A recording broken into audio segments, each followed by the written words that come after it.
Agora vamos à entrevista de hoje. Conversamos com o prefeito de Lajeado, Marcelo Calmo. Várias são as pautas para abordarmos hoje com o prefeito. Bom dia, prefeito, tudo bem? Tudo bem, Rita? Tudo certo. Um abraço também para o Ricardo, que está retornando, Ricardo. Bom dia, tudo certo. Muito surf? Não. Nem jacaré direito deu para tomar esse. Mas é sempre bom, Mas é bom, né, também, né? Sempre bom. Eu estou recebendo aí uns pedidos de desafio no pádel, no beach tênis eu jogo também, estou à disposição. Raquete é comigo agora. Olha aí. Pois é novidade para tá mim. esportista. Eu conhecia o lado do prefeito apelidado, né, por Patrola, pelo jeito que ele jogava futebol. Agora, com raquete eu não conhecia ainda. Quem sabe? Olha aí, ó. Tá feito o desafio, então. Vou ter que me aprimorar nessa área. Ainda não. Só no tênis. Tênis até sai. Mas, prefeito, falando da nossa pauta, então, vários assuntos aí para abordarmos hoje. Acho que a gente começa falando em relação ao aumento salarial dos professores, né? Que tem preocupado aí os gestores, não só aqui da região, mas de todo o Brasil. Várias entidades também já manifestando, né, a sua opinião em relação a esse aumento. E eu gostaria que o senhor falasse como é que está a questão, principalmente de Lajeado, né? Porque acaba refletindo também nas escolas, inclusive com pedidos de aumentos também de categorias de outras redes, né? Rede municipal, por exemplo, também, que acaba tendo uma defasagem em alguns salários. Então, eu gostaria que o senhor comentasse como é que está a questão para Lajeado. Bem, então, vamos lá, Rita. A primeira certeza é que a gente vai tratar desse assunto do aumento da mesma forma que a gente trata do aumento dos demais servidores. Então, a nossa database é março, me parece, e a gente está fazendo essas análises para fazer o aumento de todos os servidores na mesma data que aconteceu todos os anos. Então, esse assunto ele não vai ser antecipado. Essa é a primeira certeza. A segunda é dúvida, é uma grande dúvida, porque há muito questionamento inclusive sobre o aumento anterior dos professores, a majoração do teto em 33%. A CNM, diversos municípios, diversas entidades entraram judicialmente discutindo essa questão e obtiveram ganho de causa. Então, há um limbo jurídico sobre a necessidade de cumprimento ou não destas portarias, com muitas decisões favoráveis aos municípios. Isso não significa que o município vai ingressar na justiça, vai fazer essa discussão, não é isso. É só uma temática de que não é absoluta essa reivindicação. Então, há o contraponto, há o outro lado, e a gente vai fazer todas essas análises.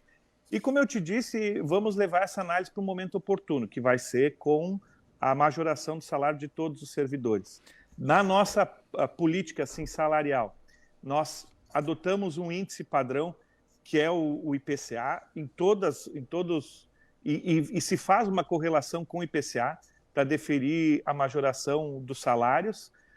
Todas as categorias elas fazem essa reivindicação e a gente analisa sempre com muito cuidado, porque a majoração de uma ela gera direito às demais, então é um cuidado que a gente tem, e a gente tem feito análise para que se tenha uma elevação no valor do Vale Alimentação.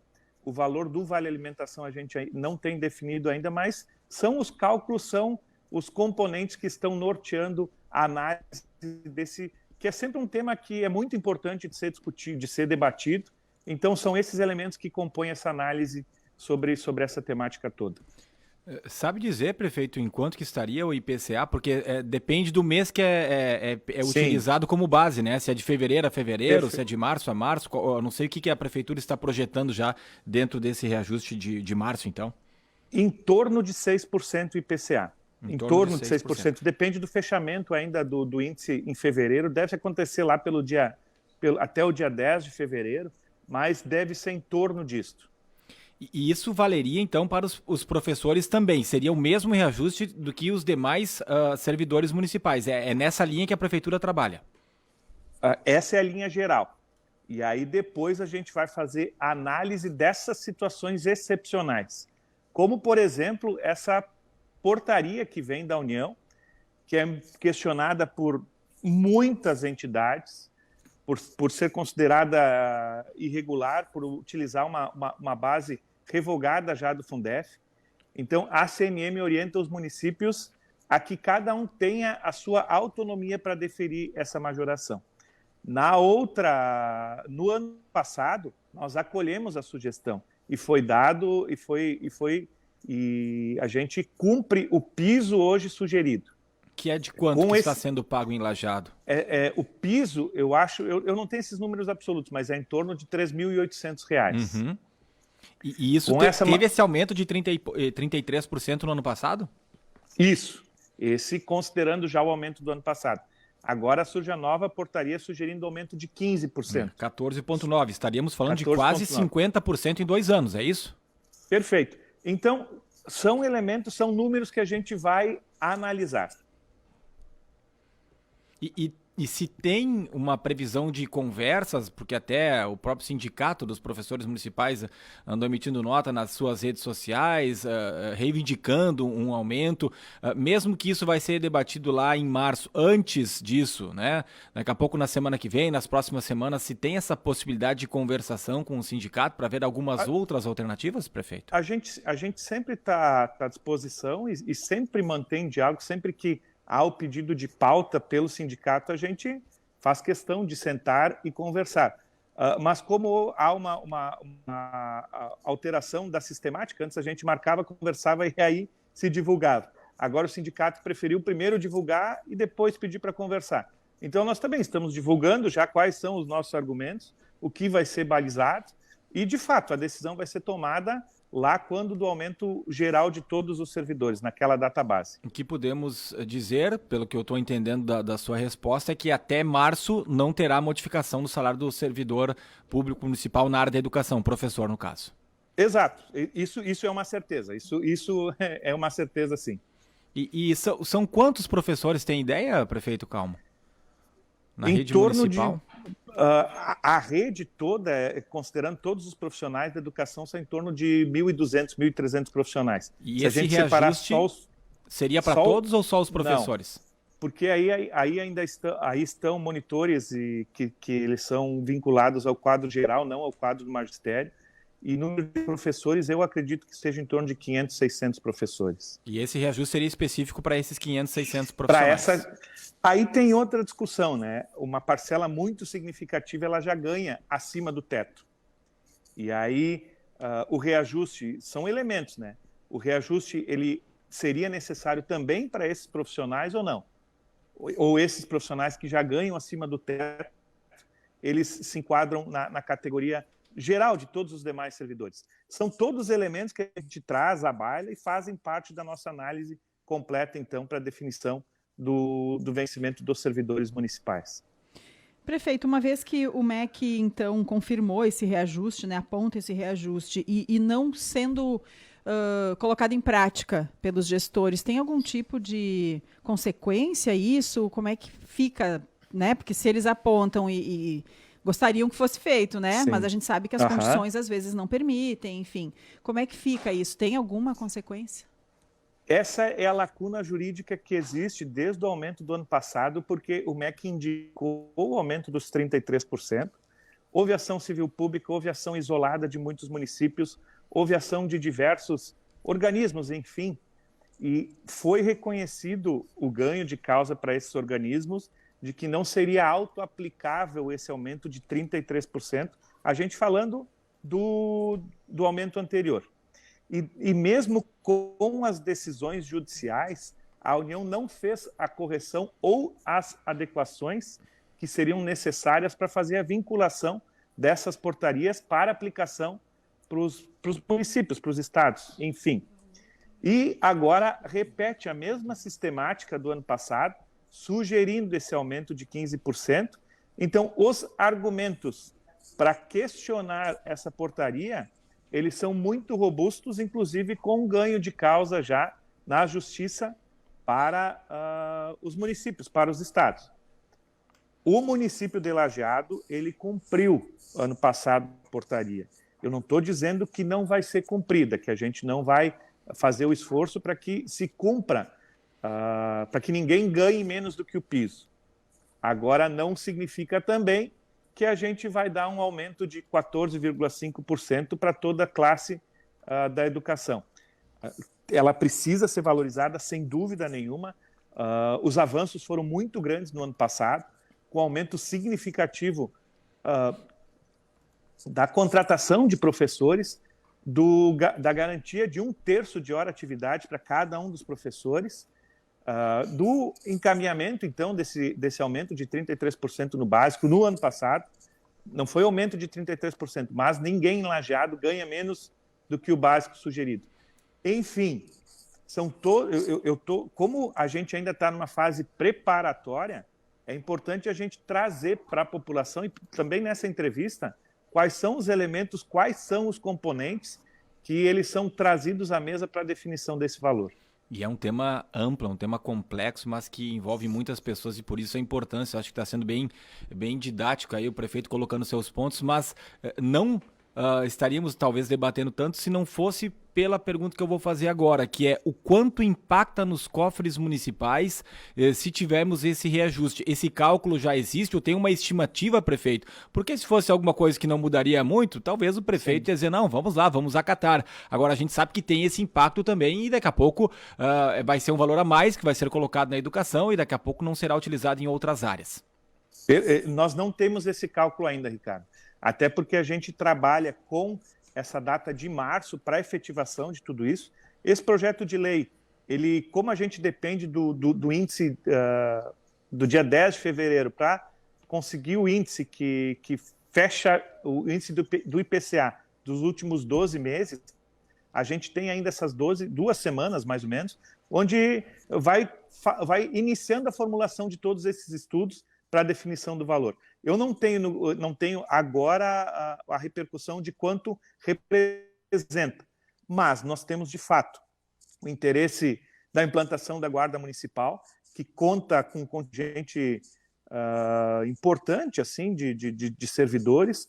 Nós temos a demanda de outras categorias que também entendem que há uma discrepância de atividade comparando com outras categorias do município, então haveria, em tese, uma defasagem salarial, mas nós, nesses 6 anos de mandato, nós não entramos nessa discussão, porque a gente evita essa discussão, porque todos têm direito, e a partir do momento que tu defere para o argumento dos demais ele também fica mais robusto. Então, a gente tenta trabalhar com igualdade, reconhecendo a importância, a relevância do quadro do magistério, sem dúvida alguma. Prefeito, tem pergunta de ouvinte aqui na nossa live, a Letícia da Silva dos Santos. Ela pergunta, senhor prefeito, explique como foi pago os 33% ou somente o completivo para readequar o valor que faltava para se atingir o valor do piso. Exato, não é o 33% é a portaria da União. Como o município já pagava mais do que os demais municípios do Brasil como um todo, o Lajeado fez a complementação para aqueles que não recebiam, então, o mínimo necessário sugerido para a União. E aí sim, a gente garante que hoje ninguém recebe menos que o piso. E talvez seja um dos elementos importantes para a nova análise do valor como um todo. Muito bem.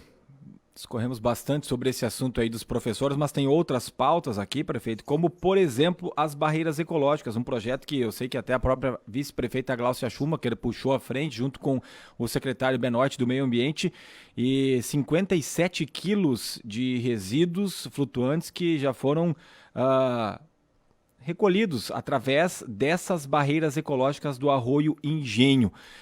Que tipo de avaliação dá para fazer disso? E eu me lembro que tinha projeção também para ampliar para outros arroios, para outros pontos da cidade. Perfeito.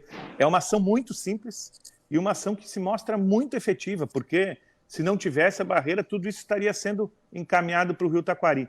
Então, sim, nós estamos fazendo, inclusive, um projeto de melhora da qualidade da água no Arroio do Engenho. Não é uma melhora necessária como o processo de saneamento necessário em toda a cidade, mas uma melhora que pode ser feita com a barreira ecológica, com vegetação, enfim, com algumas alternativas que estão à disposição do município para que a água do arroio ela seja em melhor qualidade, esteja em melhor qualidade chegando até o Rio Taquari. E essa é uma ação muito efetiva que, sim, o objetivo é que a gente tenha em outros cantos, em outros córregos, em outros cursos da água da cidade, porque melhora a qualidade da água depois que acaba chegando ao Taquari. Prefeito, ainda com perguntas de ouvintes, mas agora a respeito de outro assunto. O Paulo, do Florestal, ele comenta, né, que ele questionou lá no mês de julho do ano passado a respeito das faixas de segurança ao redor da rodoviária de Lajeado. Diz que até agora nenhuma resposta. E só nesta mesma rua, Castelo Branco, também no meio do mato, não tem calçamento para pedestres, algo assim também. E um outro questionamento que ele fez também em maio, segundo ele, né, para saber quem é que é o responsável pela rua lateral no depósito da IMEC, que não tem demarcação, então os caminhões estacionam de qualquer forma, a iluminação também não tem, enfim, são questionamentos do Paulo do Florestal, que ele já fez no ano passado. Bem, vamos lá então. Ali no entorno da rodoviária, inclusive eu tive essa semana conversando com o Departamento de Projetos Especiais.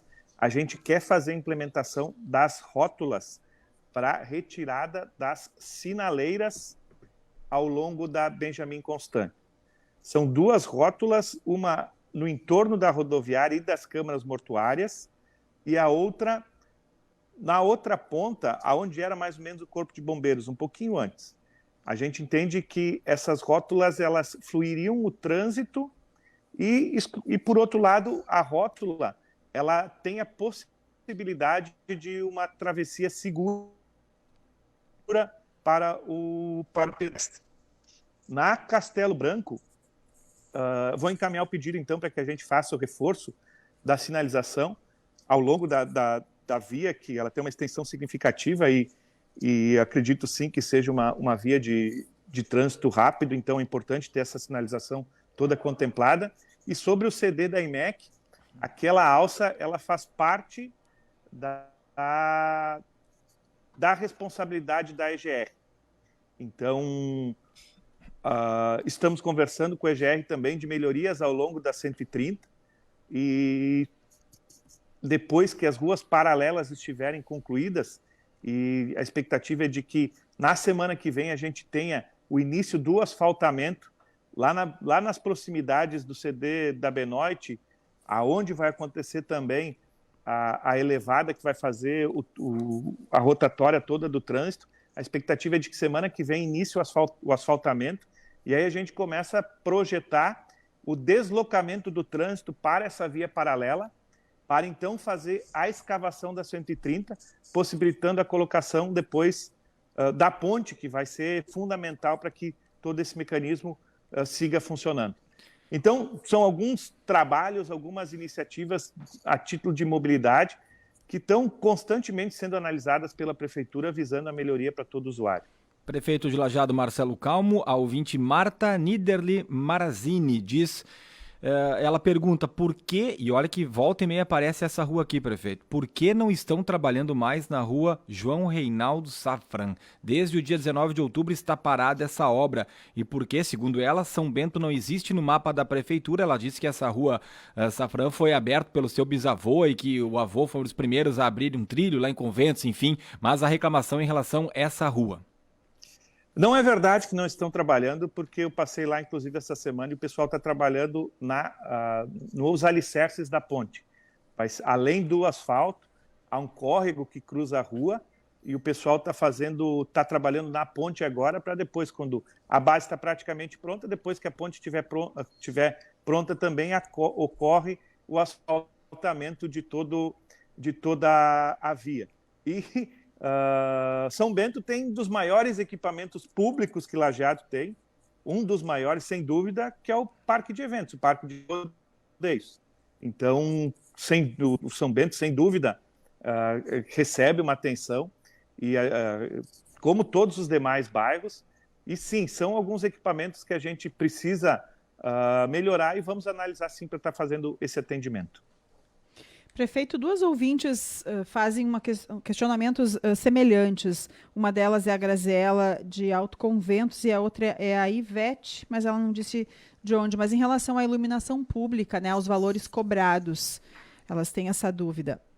Sim. Como é que é feito esse cálculo, né? Cálculo, A forma do cálculo da iluminação, do valor. Sim.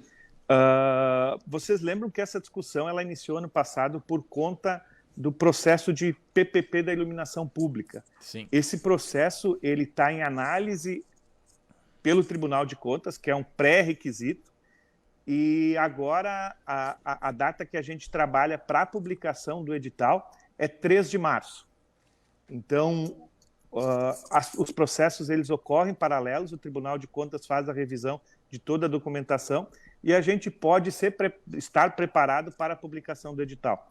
Então, essa é uma certeza, uma expectativa de que em março a gente tenha a publicação digital com toda a melhoria, com toda esse aperfeiçoamento do parque de iluminação da cidade. E aí, para a abertura das propostas e para começar a funcionar de fato, se projeta para quando? Março é o edital, e aí tem os prazos legais. Eu acredito que essa licitação ela possa ser concluída até o final do primeiro semestre, com a assinatura do contrato, para, no início do segundo semestre, iniciar a operação da empresa. E para viabilizar esse projeto, houve a alteração da contribuição da iluminação pública. Alteração porque havia uma defasagem muito grande e se procurou equiparar o consumo às demais faixas, a todas as faixas. Então, eu não sei exatamente qual é o critério desse encaminhamento, mas a sugestão é que procure a prefeitura para que a prefeitura possa analisar e possa fazer as explicações desse caso ou de demais casos onde tenha ocorrido uma divergência da conta anterior de CIP com a conta atual. A Graziela, que é de Alto Conventos, ela disse que o aumento foi de 12 para 31. R$12 para R$31. Para 30, é isso aí, 31,48 ela cita aqui até. É importante procurar a prefeitura para a gente estar analisando. E ela disse que foi lá e ninguém sabe de nada. Diz que foi a prefeitura. Procure a Secretaria da Fazenda, procure o secretário Rafael, então, se realmente foi a prefeitura, procure o secretário Rafael Spengler, que ele faz o atendimento. E quem mais está aqui, tem a demora também, o Cálvio Augusto Freitas. Pergunte ao prefeito por que uma consulta no posto do São Cristóvão de 30 dias ou mais. Está demorando. Eu que tenho Unimed, se eu conseguir uma consulta com menos de 30 dias, eu fico feliz.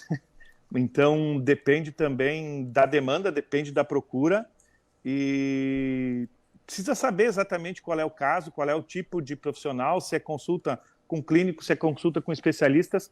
São muitas variáveis consideradas, mas 30 dias é um prazo razoável para uma consulta eletiva.